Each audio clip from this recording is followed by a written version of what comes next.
ബന്ദിപ്പൂരിലെ ഏറ്റുമുട്ടലിൽ ലഷ്കർ കമാൻഡറെ കൊന്നു. അൽതാഫ് ലല്ലിയാണ് കൊന്നത്. പഹൽഗാം ഭീകരാക്രമണത്തിൽ ഭാഗമായ 2 ഭീകരരുടെ വീടുകൾ തകർത്തു. കശ്മീർ സ്വദേശികളുടെ വീടുകളാണ് തകർത്തത്.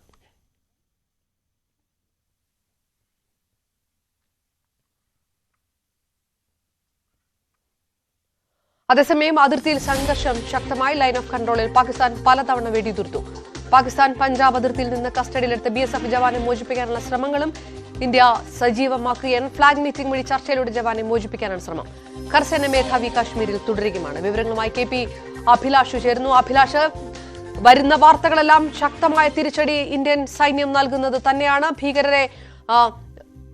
ഭീകരർ ഏറ്റുമുട്ടലിൽ കൊല്ലപ്പെടുന്ന വാർത്തകളും വരുന്നു. വിവിധ ഇടങ്ങളിൽ നിന്ന് വരുന്ന ഈ റിപ്പോർട്ടുകൾ നൽകുന്ന സൂചനകൾ എന്താണ്? പാകിസ്ഥാനും പ്രതിരോധം ശക്തമാക്കുന്നു എന്നാണോ? ഒരു യുദ്ധ സന്നാഹമായ സാഹചര്യത്തിലേക്ക് കാര്യങ്ങൾ പോകുന്നു എന്ന് വിലയിരുത്തണോ?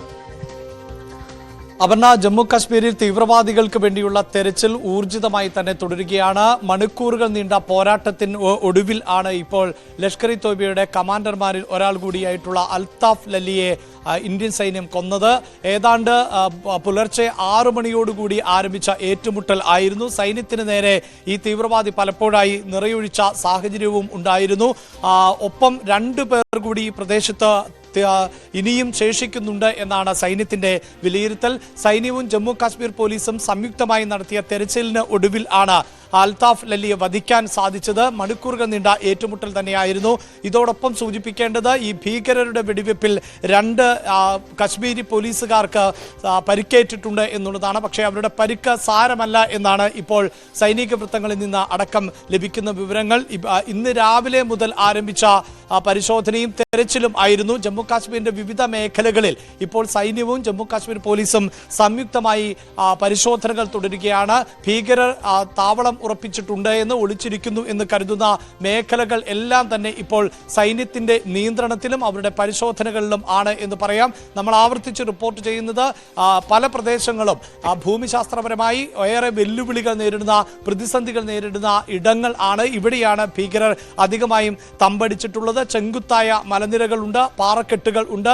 ഗുഹ പോലെ ഈ തീവ്രവാദികൾക്ക് വളരെ കൃത്യമായി രഹസ്യമായി കഴിയാൻ പറ്റുന്ന സാഹചര്യങ്ങൾ ഒക്കെയുള്ള ഭൂപ്രദേശങ്ങളിൽ ആണ് ഇപ്പോഴും തീവ്രവാദികൾ തുടരുന്നത്. അവരെയാണ് സൈന്യവും ഒപ്പം ജമ്മു കാശ്മീർ പോലീസും നടത്തിയ പരിശോധനയിൽ കീഴ്പ്പെടുത്തിക്കൊണ്ടിരിക്കുന്നത്. പക്ഷേ ഇനിയും തീവ്രവാദികൾ ശേഷിക്കുന്നുണ്ട് എന്ന് തന്നെയാണ് രഹസ്യാന്വേഷണ വിഭാഗത്തിന്റെ റിപ്പോർട്ടുകൾ. അതുകൊണ്ട് തന്നെ ബന്ദിപ്പോര സെക്ടറിൽ ഇപ്പോഴും വലിയ തോതിലുള്ള പരിശോധനയാണ് തുടർന്നുകൊണ്ടിരിക്കുന്നത്. മറ്റ് ഇടങ്ങളിൽ അടക്കം സൈന്യം വലിയ തെരച്ചിൽ തീവ്രവാദികൾക്ക് വേണ്ടി നടത്തുന്നുണ്ട്. അതായത് ഈ ആക്രമണം നടന്നതിന് ശേഷം, പഹൽഗാമിലെ ആക്രമണത്തിന് ശേഷം ഇന്റലിജൻസ് റിപ്പോർട്ട് പ്രകാരം 70ഓളം വരുന്ന തീവ്രവാദികൾ പലപ്പോഴായി ജമ്മു കാശ്മീരിന്റെ പല മേഖലകളിൽ ഈ ആക്രമണത്തിന്റെ തന്നെ തുടർച്ചയ്ക്ക് വേണ്ടി എത്തിപ്പെട്ടിട്ടുണ്ട് എന്നുള്ളതാണ്. അവരിൽ ആരെങ്കിലുമൊക്കെ തിരിച്ചു പോയിട്ടുണ്ടാകാം. അല്ലാത്തവർ ഇപ്പോഴും ജമ്മു കാശ്മീരിന്റെ വിവിധ മേഖലകളിലടക്കം തുടരുന്നു എന്നുള്ളത് തന്നെയാണ് പ്രതീക്ഷിക്കുന്നത്. അവർക്ക് വേണ്ടിയുള്ള ഊർജിതമായ തെരച്ചിൽ ആണ് ഇപ്പോൾ സൈന്യത്തിന്റെ ഭാഗത്ത് നിന്ന് ഉണ്ടാകുന്നത്. അതേസമയം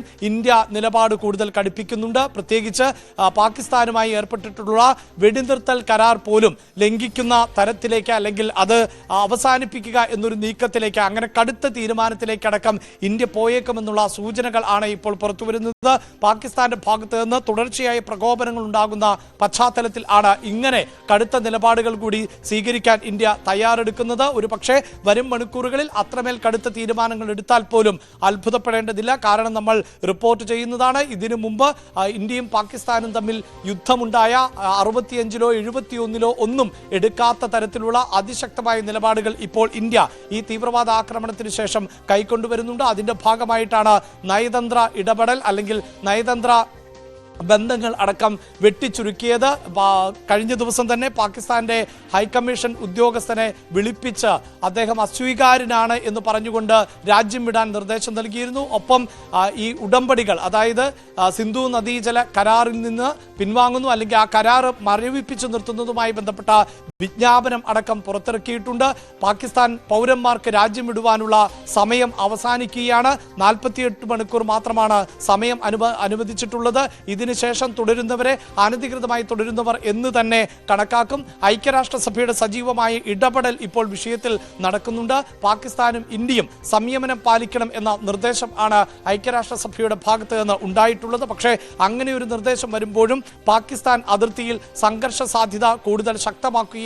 പാക് സൈന്യത്തിന്റെ ഭാഗത്ത് നിന്നാണ് ഈ ലൈൻ ഓഫ് കൺട്രോളിൽ തുടർച്ചയായി ആക്രമണം ഉണ്ടാകുന്നത് എന്നാണ് ഇന്ത്യൻ സൈനിക കേന്ദ്രങ്ങളെ ഉദ്ധരിച്ചുകൊണ്ട് വാർത്താ ഏജൻസികൾ റിപ്പോർട്ട് ചെയ്യുന്നത്. പലതവണ അതിർത്തിയിൽ പാക് സൈന്യത്തിന്റെ ഭാഗത്ത് നിന്ന് വെടിവെപ്പുണ്ടായി എന്നും അതിനെ ചെറുക്കാൻ ഇന്ത്യൻ സൈന്യത്തിന് സാധിച്ചു എന്നുള്ളതുമാണ് ഇപ്പോഴത്തെ റിപ്പോർട്ടുകൾ. പക്ഷേ ഇന്ത്യ തിരിച്ചടിക്ക് തയ്യാറെടുക്കുന്നതുമായി ബന്ധപ്പെട്ട വിവരങ്ങൾ പുറത്തു വന്നുകൊണ്ടിരിക്കുന്നു. നമുക്കറിയാം, കഴിഞ്ഞ ദിവസം തന്നെ ഇന്ത്യയെ പ്രകോപിപ്പിക്കുന്നതിന് വേണ്ടി കറാച്ചി തീരത്ത് മിസൈൽ പരീക്ഷണം അടക്കം നടത്തും എന്ന് പാകിസ്ഥാൻ മുന്നറിയിപ്പ് നൽകിയിരുന്നു. ഒപ്പം ഷിംല കരാർ അടക്കം മരവിപ്പിച്ച് നിർത്തിക്കൊണ്ടുള്ള കടുത്ത തീരുമാനങ്ങളിലേക്ക് പാകിസ്ഥാൻ പോകുന്ന സാഹചര്യമുണ്ടാകുന്നു. പാകിസ്ഥാൻ തന്നെ ഉന്നത ഉദ്യോഗസ്ഥരെ തിരിച്ചു വിളിക്കുന്നു. ഒപ്പം പാകിസ്ഥാനിൽ തുടരുന്ന ഇന്ത്യക്കാരോട് രാജ്യം വിടുവാൻ ആവശ്യപ്പെടുന്നു. അങ്ങനെ പാകിസ്ഥാൻ നിലപാട് ഘടിപ്പിക്കുകയും യുദ്ധത്തിന് ഞങ്ങൾ തയ്യാറാണ് എന്ന നിലയിൽ ഉള്ള സൂചനകൾ നൽകുകയും ഒക്കെ ചെയ്യുന്നു. ഒപ്പം ഇന്ത്യ നടത്തിയിട്ടുള്ള ഈ നയതന്ത്ര വിലക്കുകൾ അതിനെ യുദ്ധമായി തന്നെയാണ് കണക്കാക്കുന്നത് എന്നുകൂടിയായിരുന്നു പാകിസ്ഥാന്റെ ഭാഗത്ത് നിന്ന് പ്രതികരിച്ചത്. അതുകൊണ്ട് തന്നെ യുദ്ധം തന്നെയാണ് പാകിസ്ഥാന്റെ ലക്ഷ്യം എന്നതിൽ ഒരു മാറ്റവുമില്ല. അങ്ങനെ ഒരു സംഘർഷ സാധ്യത നിലനിർത്തേണ്ടത് പാകിസ്ഥാൻ സൈനിക മേധാവിയുടേത് അടക്കമുള്ള ഉത്തരവാദിത്തമായി മാറുന്നുണ്ട്. ജനറൽ ഹസീം മുനീറിന്റെ ഭാഗത്ത് നിന്നുണ്ടാകുന്ന പ്രതികരണങ്ങൾ എല്ലാം ഇന്ത്യക്ക് മേൽ ആക്രമണം നടത്തും എന്ന തരത്തിൽ ഉള്ളതാണ്.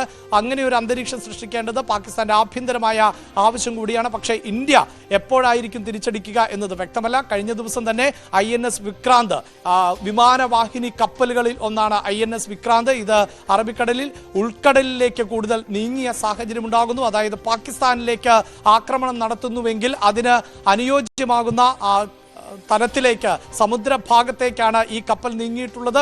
ഒപ്പം INS സൂറത്തിൽ നിന്ന് ആയിരുന്നു കഴിഞ്ഞ ദിവസം സൈനിക അഭ്യാസം ഇന്ത്യ നടത്തുകയും ചെയ്തിട്ടുള്ളത്. ഇങ്ങനെ കൃത്യമായ വാണിംഗും മുന്നറിയിപ്പും ഇന്ത്യയും നൽകുന്നുണ്ട്. പക്ഷേ ഈ മണിക്കൂറുകളിൽ ഇന്ത്യ കൂടുതൽ ശ്രദ്ധ ചെലുത്തുന്നത് ജമ്മു കാശ്മീരിൽ തുടരുന്ന തീവ്രവാദികളെ ഇല്ലാതാക്കുക എന്നുള്ളതാണ്. അവരെ കൊന്നൊടുക്കുക എന്നത് തന്നെയാണ് ഇന്ത്യയുടെ ലക്ഷ്യം. അതോടൊപ്പം തന്നെ പ്രാദേശികമായി ആരെങ്കിലുമൊക്കെ ഈ ആക്രമണത്തിന് സഹായം നൽകിയിട്ടുണ്ടെങ്കിൽ അവരെയും ഇല്ലാതാക്കുക എന്ന ഒരു നിലപാടിലേക്ക് ഇന്ത്യൻ സൈന്യം KP അഭിലാഷ് വിവരങ്ങൾ നൽകിയത്. ഇപ്പോൾ